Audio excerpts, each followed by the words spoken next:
তরুণরা এখন তাদেরকে অনেকে ব্যবহার করছেন মব সন্ত্রাসে, চাঁদাবাজিতে, দখলদারিত্বে, প্রতিপক্ষের উপরে রাজনৈতিক হামলা সন্ত্রাস করবার কাজে তরুণদেরকে সরকারের চারিপাশে যারা আছেন, ভেতরে আছেন, বাইরে আছেন, নানা চেহারা রাজনৈতিক দল, নানা রাজনৈতিক দঙ্গল, সামাজিক নৈরাজ্যের সুযোগ নিয়ে তারা তরুণদেরকে আজকে বেপরোয়াভাবে তারা তাদের দুর্বৃত্তপনা, দখলদারিত্বে তারা আজকে তরুণদেরকে ব্যবহার করছেন। শহীদ বদিউজ্জামান এবং শহীদ আব্দুল লতিফ আহত হয়েছিলেন আমাদের শতাধিক নেতা কর্মীরা, অনেকে এখনো পর্যন্ত উপযুক্ত চিকিৎসা করাতে পারেনি। আজকে আমাদের এখানে যে যুব সংগঠনের কনভেনশনে হাজির হয়েছেন, শুধু রংপুর থেকে আমাদের শহীদ বদিউজ্জামানের স্ত্রী, আমার কন্যাসম আদুরি বেগম, তিনি এখানে উপস্থিত হয়েছেন এবং কাকতালীয়ভাবে আমাদের দুই শহীদের বাড়ি পড়েছেন রংপুরে। আজকে রংপুর থেকে আমাদের যুব নেতারা তাদের সাথে আদুরি এসছেন, আমরা শুভেচ্ছা জানাই, ধন্যবাদ জানাই এবং আমরা এখানে শপথ নিচ্ছি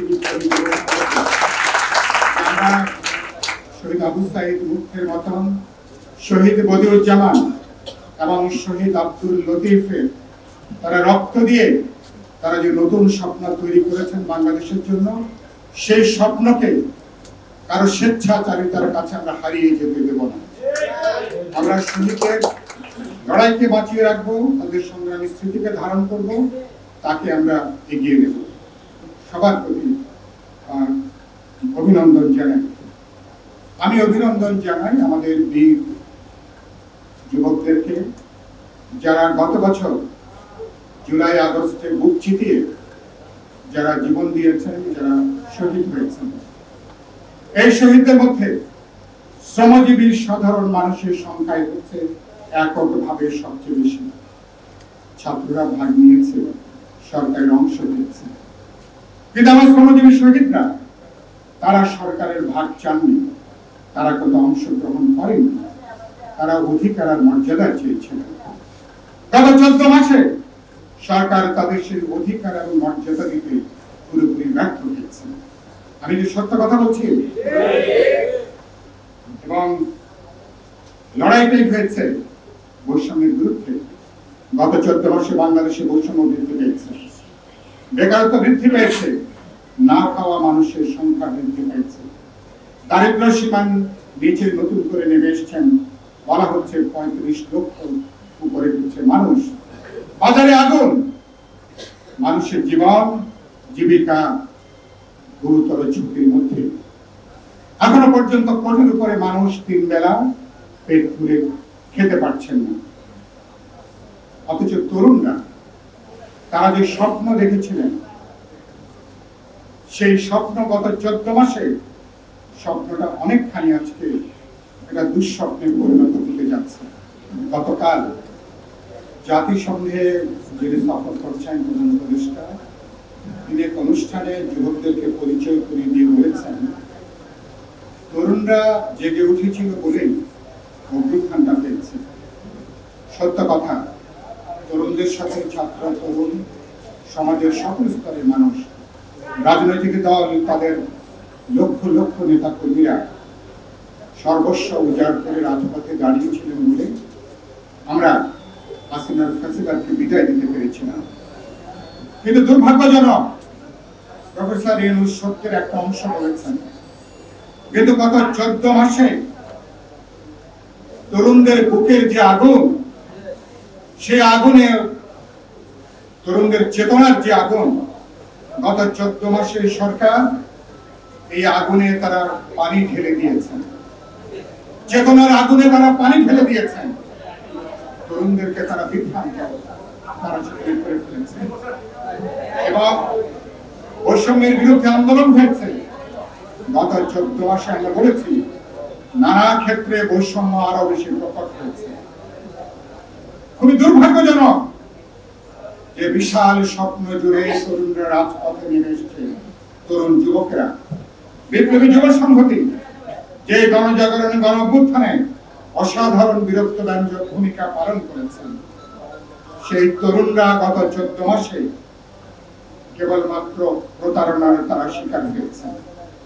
তরুণদের জন্য কোনো কর্মসংস্থানের ব্যবস্থা হয়নি, বেকারত্বের সারি কেবল দীর্ঘ থেকে দীর্ঘতর হয়েছে এবং তরুণদের চোখে আপনারা স্বপ্নের পরিবর্তে এখন হতাশা সেখানে আপনারা ছড়িয়ে দিয়েছেন এবং তরুণরা এখন তাদেরকে অনেকে ব্যবহার করছেন মব সন্ত্রাসে, চাঁদাবাজিতে, দখলদারিত্বে, প্রতিপক্ষের উপরে রাজনৈতিক হামলা সন্ত্রাস করবার কাজে তরুণদেরকে সরকারের চারিপাশে যারা আছেন, ভেতরে আছেন, বাইরে আছেন, নানা চেহারা রাজনৈতিক দল, নানা রাজনৈতিক দঙ্গল, সামাজিক নৈরাজ্যের সুযোগ নিয়ে তারা তরুণদেরকে আজকে বেপরোয়াভাবে তারা তাদের দুর্বৃত্তপনা, দখলদারিত্বে তারা আজকে তরুণদেরকে ব্যবহার করছেন। আমি তরুণদেরকে জিজ্ঞেস করতে চাই, যুবকদেরকে, আপনারা কি অতীতের মতন ভবিষ্যতেও এই দুর্বৃত্ত মাফিয়াদের হাতিয়ার হিসেবে তরুণরা কি কেবল ব্যবহৃত হতেই থাকবে, নাকি আমরা ঘুরে দাঁড়াবো? আমরা ঘুরে দাঁড়াবো। আমরা লড়াইটা করেছি আমরা দীর্ঘ 16 বছর 36 দিনে। আপনারা দেখেছেন দুদিন আগে শেখ হাসিনা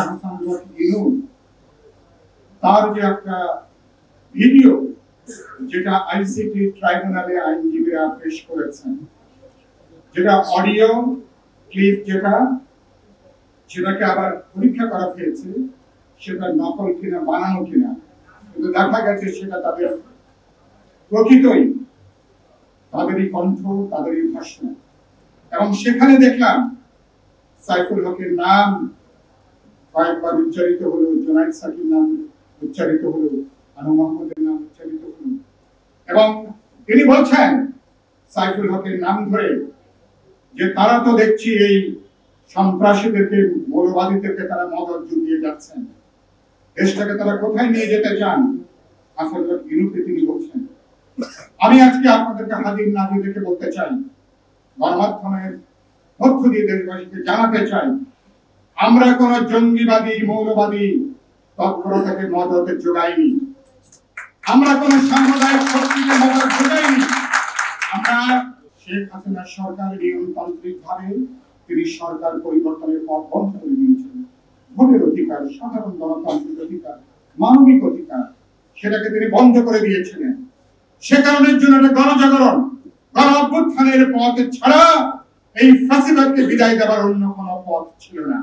বিপ্লবী ওয়ার্কার্স পার্টি, সাইফুল হক, তার হাজারো নেতা কর্মী, গণতন্ত্র মঞ্চ, রাজপথের সকল বিরোধী দল, আমরা সবাই মিলে আমরা জানবাদী লড়াই করেছি। এই গণজাগরণ, গণ অভ্যুত্থানের মধ্য দিয়ে ফ্যাসিবাদকে আমরা বিদায় দিয়েছি। আমরা হাসিনার উদ্দেশ্যে বলতে চাই যে আমরা একটা দেশপ্রেমের পবিত্র দায়িত্ব নিয়ে কাজটা আমরা সম্পন্ন করেছি এবং একই সাথে আমি নিজে বলেছি 16 বছরে লড়াই আমরা সবাইকে যুক্ত করতে চেয়েছি। বাড়িতে ডাকাত পড়লে মানুষ কেবল আত্মীয় স্বজনকে ডাকে না, পাড়া প্রতিবেশী সবাইকে ডাকে ডাকাত ধরার জন্য। আমার এই বক্তৃতা তো কোটি কোটি মানুষের কাছে গেছে, আপনারা জানেন। আমরা চেয়েছি প্রত্যেককে রাজপথে আমরা যুক্ত করবার জন্য। সেই যুক্ততার মধ্য দিয়ে অভ্যুত্থান হয়েছে, অভ্যুত্থান বিজয়ী হয়েছে, কিন্তু দুর্ভাগ্যজনক ভাবে সেই অভ্যুত্থানের সুযোগ নিয়ে অভ্যুত্থানকে অনেকে মনে করেছেন একটা লটারি পাওয়ার মতন একটা অবস্থা।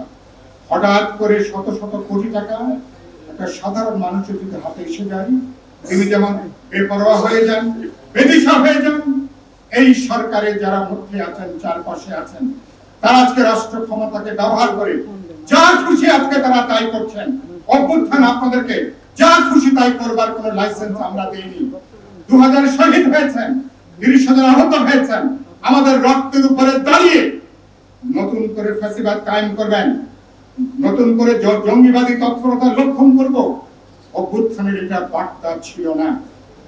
আমরা পরিষ্কার করে বলেছি, অভ্যুত্থান মানুষের অধিকারকে সম্প্রসারণ করে, নাগরিক অধিকার, গণতান্ত্রিক অধিকার, নারী অধিকারকে সম্প্রসারণ করে, মানুষকে অবরুদ্ধ অবস্থা থেকে মুক্ত করে, নতুন সম্ভাবনা সেটাকে তৈরি করে।